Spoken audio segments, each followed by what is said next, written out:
भगवान शंकर पार्वती जी को कथा सुनाते हुए कहने लगे, पार्वती जी घनघोर युद्ध चल रहा है।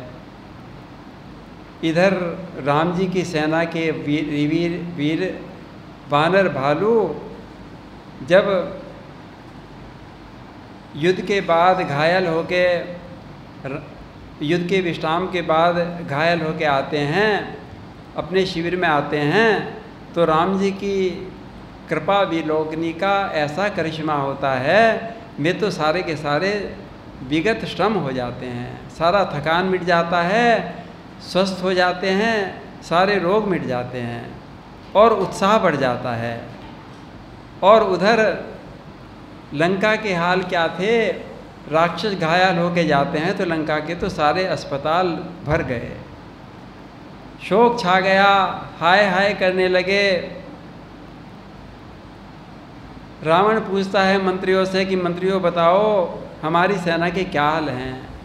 मंत्री बताने लगे कि हे महाराज, आधी सेना समाप्त हो गई, बड़े बड़े वीर गति को प्राप्त हो गए। तब एक मंत्री माल्यवंत जी, जो अत्यंत नीति में निपुण थे और वृद्ध थे, में रावण के पास आए। ये रावण के नाना जी थे। समझाने लगे कि हे रावण, देखो अब भी कुछ नहीं बिगड़ा, तुम सीता को हरण कर ले आए थे, तब से लंका में अपशकुन ही अपशकुन हो रहे हैं। अरे तुम समझते क्यों नहीं, वेद पुराण जिनका यश गान करते रहते हैं, उन राम जी से आप विमुख होकर सुख नहीं मिल सकता। तुम समझ जाओ, मैं ही हिरण्याक्ष और हिरण्याकश्यप का वध करने वाले और मधुकैटभ का वध करने वाले भगवान प्रकट हो गए हैं। ये तो भक्तों पर कृपा करने के लिए यहाँ पर अवतरित हुए हैं। तुम उनकी शरण में चले जाओ।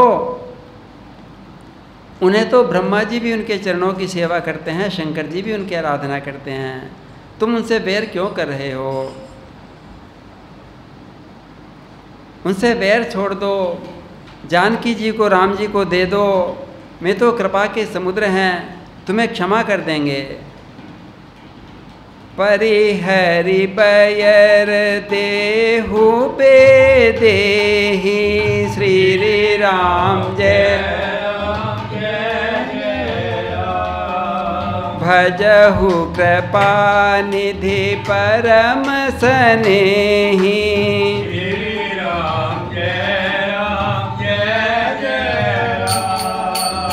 जब माल्यवंत जी ने रावण को हित भरे वचन कहे, उसके लिए कल्याणकारी वचन को इस प्रकार कहा, तो रावण सो क्रोध के मारे आग बबूला हो गया। रावण को तो माल्यवंत के वचन बाण जैसे लगे। कहने लगा, अरे अभागे, तू मुँह काला करके यहाँ से निकल जा, तुझसे किसने सलाह मांगी थी? ताके वचन बान सम लागे, श्री राम जय करिया मुख करि जाए अभागे।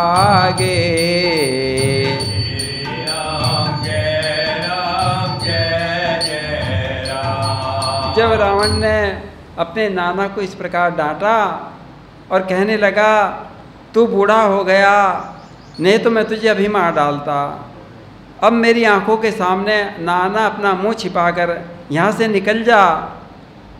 तब माल्यवान जी कहने लगे, मन में सोचने लगे कि राम जी अब इसको मारना चाहते हैं, इसकी बुद्धि ऐसी मलिन हो गई, ये किसी की बात सुनता ही नहीं। बूढ़ भय से नत मारता हो तो ही, श्री राम जय अब जनि नयन दिखावसी मोही।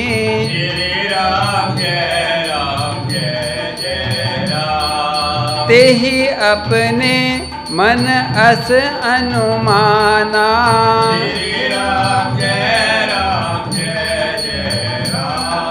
बध्यो चहत एहि कृपा निधाना।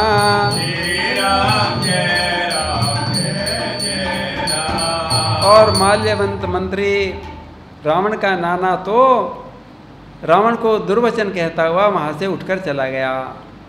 तब मेघनाद आया और क्रोधपूर्वक कहने लगा कि हे पिताजी, आप बिल्कुल चिंता मत करो, सवेरे हो जाने दो, प्रातःकाल मेरी करामात देखना। मैं जो कुछ करूँगा बस थोड़ा ही है, उसका वर्णन मैं अपने मुँह से क्या करूँ, तुम मेरी वीरता तो देखना। सो उठी गया हो कहत दुर्बादा, श्री राम जय राम जय जय राम। तब सकोप बोलहु गणनादा, श्री राम जय जय राम। कौतुक प्रात देखि अहु मोरा, श्री राम जय करी हूँ बहुत कहा का थोरा।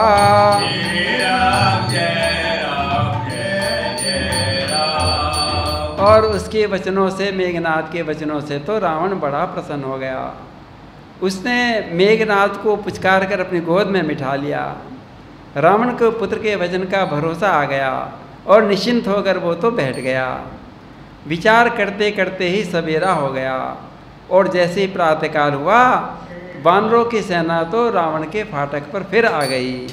सुनि सुत वचन भरोसा आवा, श्री राम जय राम।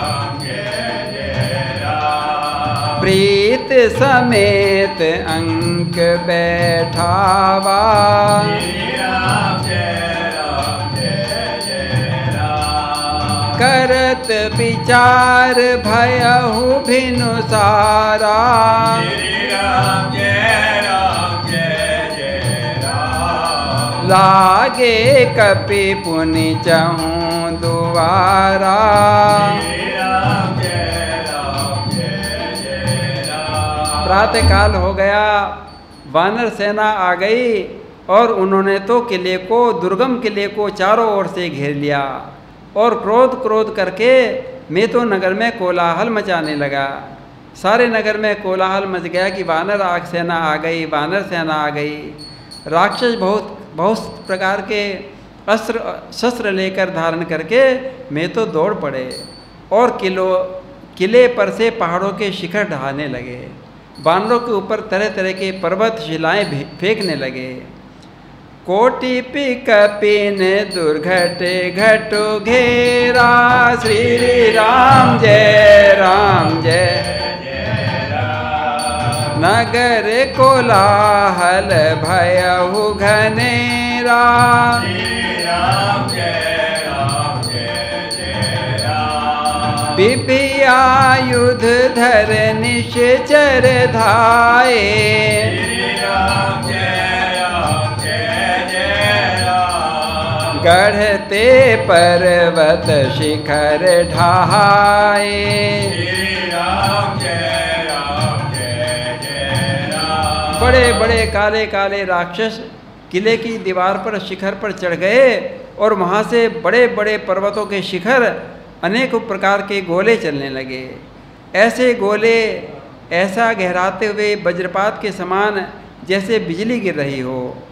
योद्धा ऐसे गरजते थे मानो प्रलय काल के बादल गरज रहे हों। विकट वानर योद्धा भिड़ते हैं, कट जाते हैं, घायल हो जाते हैं, उनके शरीर जर्जर छलनी हो जाते हैं, तब भी मैं हिम्मत नहीं हारते।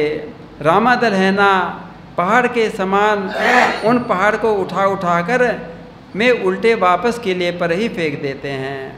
राक्षस जहाँ के तहाँ मही मारे जाते हैं। ढाहे महीधर शिखर कोटिन, विविध विधि गोला चले, गहरात जिमि पविपात गरजत, जनु प्रलय के बादले, मरकट विकट भट जुटत कटत न लटत तन जर जर भय गई शैल तेहि गढ़ शैल पर चला वहीं जहाँ निश्चर हुए। मेघनाद के कानों ने ऐसा सुना कि बानरों ने आकर फिर किले को घेर लिया।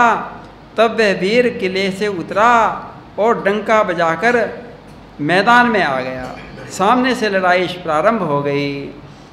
मेघनाद सुनि श्रवण अस गढ़ पर पुनि छेका आए रामा गढ़ पुनि छेका आई। उतरियो वीर दुर्ग ते सन्मुख चलियो बजाई सियावर रामचंद्र। अब तो मेघनाद युद्ध भूमि में नीचे उतर आया और बानरी सेना से घनघोर संग्राम करने लगा। बोलिए सियावर रामचंद्र।